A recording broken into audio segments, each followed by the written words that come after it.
Hello, this is Dr. Gwyn Erwin, and welcome back to my channel, Healing for Your Life. Today, I'm going to offer another crisis video, considering the difficult times that we're all experiencing in a multitude of different ways. This one may have some humor in it, though, which we can also use at such times. And it's on parenting when the empty nest fills up again. So one of the things that has happened that is very difficult for those little birds who have flown the nest and feel like they've launched into semi-adulthood or adulthood, especially those in college or whose jobs have been furloughed or graduate school or something like that, and they've had to come back home. This is a hard thing for them to do. And of course, a lot of people would say, well, it's, not really a problem considering what's at stake for everybody. And so they should be grateful to have a home to go to, which is true. But that isn't the end of the story, because now you have mostly adults living together. At least that's how I'm going to focus this video today, is on parents whose nest had emptied and is now filling up again. Sometimes with more than one child, sometimes with 4 or 5. Or depending on who else is involved, a young married partner, a young child of one of their kids. It's just a very challenging time. And now all the rules of engagement need to be renegotiated. So there are 1,000 ways that I could present this video and cover endless amounts of topics. If you have any you would particularly like me to address, please email me at gwyn@gwynerwin.com, and I'll do my best to accommodate you. Today I'm going to focus on 3 areas, and they're kind of foundational, and then we can go from there. The first is on what is called authorial voice. Now, I talk about this in several other videos, a developmental one and voice and language, which will be posted before too long, one on the writing playlist. But I'm going to go over it briefly again today so that if you haven't seen those other videos, you'll know what I'm talking about. So, authorial voice is the ability to author one's experience, to no longer just be a figure in one's story, but to now be writing one's story. This capacity is built in from birth, but it isn't necessarily developed. It requires parents and caregivers who are respectful of the child in the early years, and especially in terms of their wishes and their needs and their growing opinions and agendas.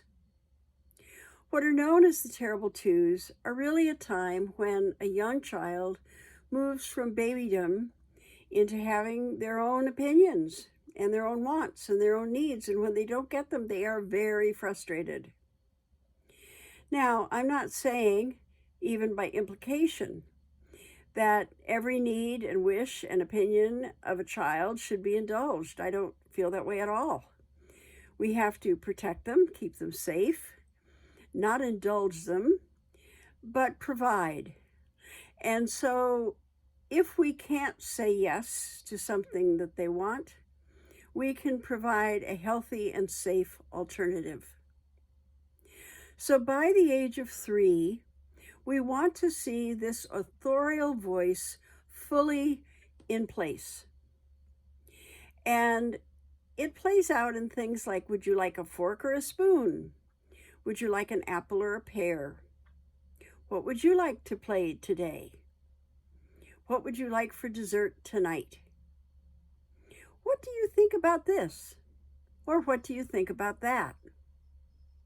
What do you need right now? Can you tell mommy? And if you have a child who can tell you that and voice that, you've done a really good job at helping them begin to write their own story. Now, this is important because it's a building process, and yet we have a resurgence of it in adolescence. It doesn't always look pretty. It sometimes is very hard to take.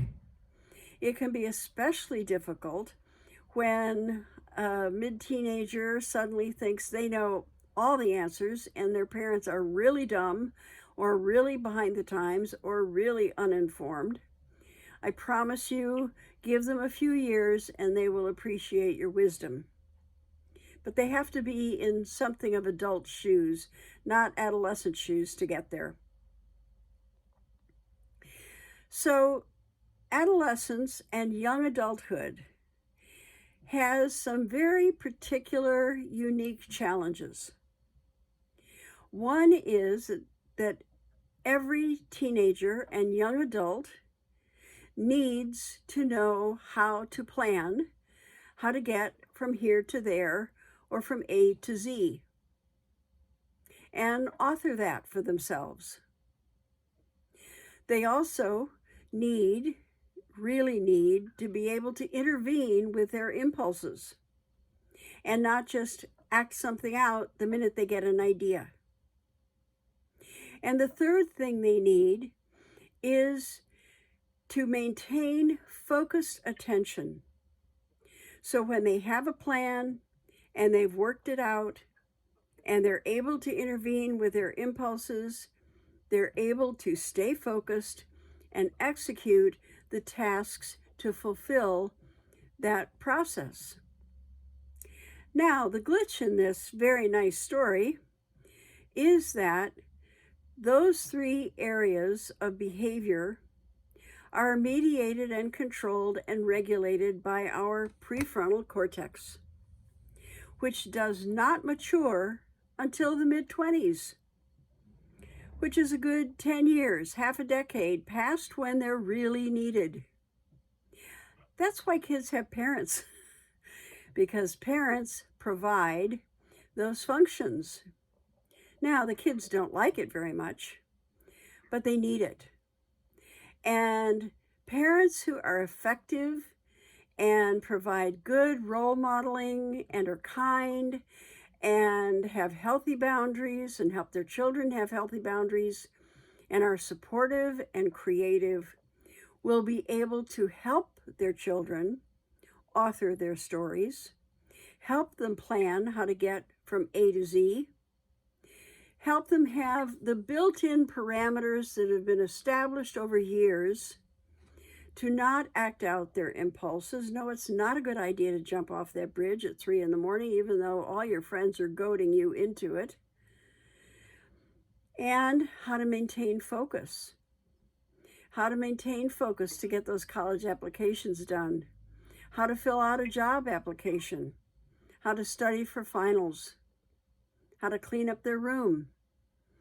How to begin to function in a more adult way.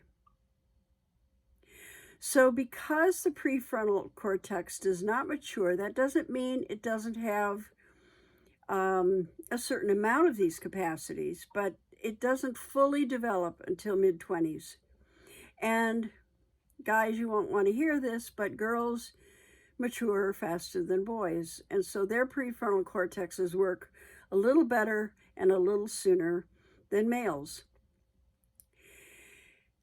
Now, because these three areas and the prefrontal cortex doesn't mature until the mid-20s, even college graduates, even graduate school students, even students who are working full-time in a job will have challenges with these three areas. And that's why a good mentor, a good boss, a good partner, a good boyfriend or girlfriend, a good friend, and parents or grandparents fulfill an indispensable role in young adults' lives. Okay, so now we have young adults. They're either in college or they're out of college or they're working, and they need to move back home. And they have had a good taste of freedom, and they don't want to give it up. They may be appreciative of being able to be home. They may be really scared about what's happening. They may feel tremendous disappointment that they can't maintain their life outside of the nest. And they may feel an awful ambivalence between being a young adult who's chafing at being on a leash again, or scared of what the adult world really is requiring of them. And so it's with very mixed feelings that they come home.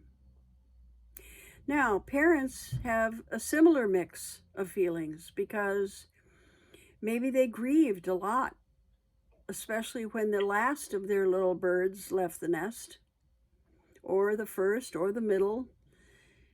Maybe they had a very hard time adjusting. Maybe they were like, oh, great, now we get to travel. Now I get to do what I've always wanted to do for myself. Oh, now my partner and I can get romantic again freely. They may miss their kids terribly. And they may also enjoy adult time for themselves. And now suddenly they're having to parent again. And it gets very awkward. Because I don't care if your little chicklet's been gone for just a few months, once they've had that taste and they're back, parenting is not the same.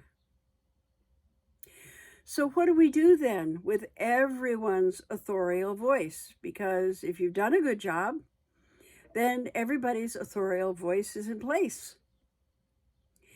And this is not a time to look for win-lose.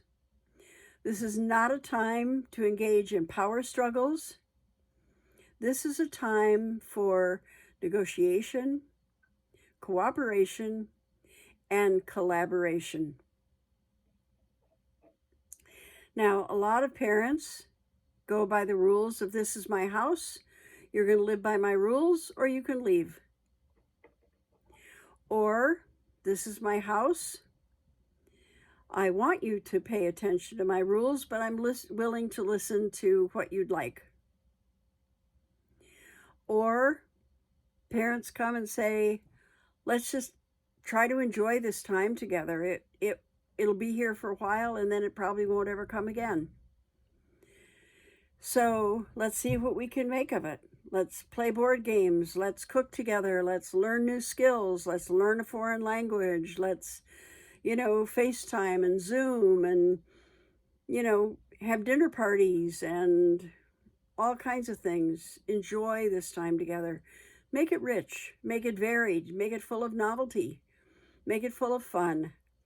It's also a wonderful time to have very deep heart-to-heart conversations that may not have been possible under different circumstances just a few months ago. One of the hardest things about what we're going through is the feeling of endlessness to it and the feeling of confinement. I've talked about that in the previous 2 crisis videos. And so now with a bustling household again, some of that can be relieved. You can also might feel very crowded and very pressed upon. Maybe money is tight. Maybe somebody's lost their job or been temporarily furloughed. Maybe somebody's been exposed to somebody else who got sick and now they're having to be quarantined at home. Maybe someone is losing a loved one and can't be there with them or do anything about it. There's so many different kinds of circumstances that people are grappling with. Is there enough toilet paper? Do we have enough food? Can we get some more? Who's going to go to the store? Who's going to wear the mask? Can we get masks? Can we make masks? I mean, there are just thousands of issues at play. But I want to focus on what we've talked about. There are 3 areas: planning how to get from A to Z, intervening with our impulses, maintaining focused attention, while using our authorial voice in a mutual dialogue of care, of discovery, of understanding, of respect, and of love. Everything can be negotiated, not endlessly, but pointedly. Here is an issue. Can you bring a friend over and sit 8 feet apart in the garage? Well, it depends. It depends on what the friend has been exposed to.